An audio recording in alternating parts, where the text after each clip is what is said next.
Friends, ಇವತ್ತಿನ ವಿಡಿಯೋದಲ್ಲಿ ಪುರಿ ಉಪ್ಪಿಟ್ಟು ಹೇಗೆ ಮಾಡೋದು ಅಂತ ನೋಡ್ಕೊಳ್ಳೋಣ.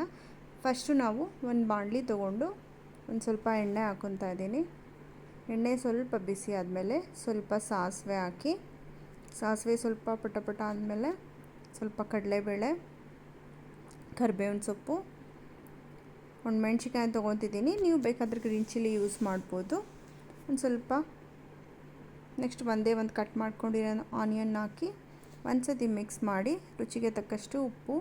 ಪುರಿ ಸ್ವಲ್ಪ ಉಪ್ಪಿರುತ್ತೆ, ಸೊ ನೋಡಿ ಹಾಕ್ಕೊಳ್ಳಿ. ಉಪ್ಪು ಸ್ವಲ್ಪ ಕಡಿಮೆನೇ ಬೇಕಾಗುತ್ತೆ, ಜಾಸ್ತಿ ಬೇಕಾಗಲ್ಲ.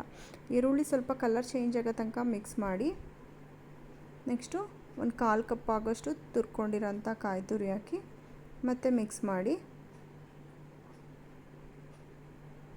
ಇವಾಗ ಪುರಿ ಹಾಕೋತಾ ಇದ್ದೀನಿ. ಪುರಿ ನೆನೆಸೋ ನೆಸೆಸಿಟಿ ಇಲ್ಲ, ಒಂದು ಸತಿ ನೀರಿಗೆ ಹಾಕಿ ಈ ಥರ ಪ್ರೆಸ್ ಮಾಡಿ ಹಾಕ್ಕೊಂಡ್ರೆ ಆಯಿತು. ಹಾಕಿ ಒಂದು 5 ಮಿನಿಟ್ಸ್ ಸಿಮ್ಮಲ್ಲೇ ಬಿಟ್ಟರೆ ಚೆನ್ನಾಗಿ ಬಿಸಿ ಆಗುತ್ತೆ. ಪುರಿ ಉಪ್ಪಿಟ್ಟು ರೆಡಿ ಆಗುತ್ತೆ. ನೆಕ್ಸ್ಟ್ ಬ್ಲಾಗಲ್ಲಿ ಸಿಗ್ತೀನಿ. ಬಾಯ್.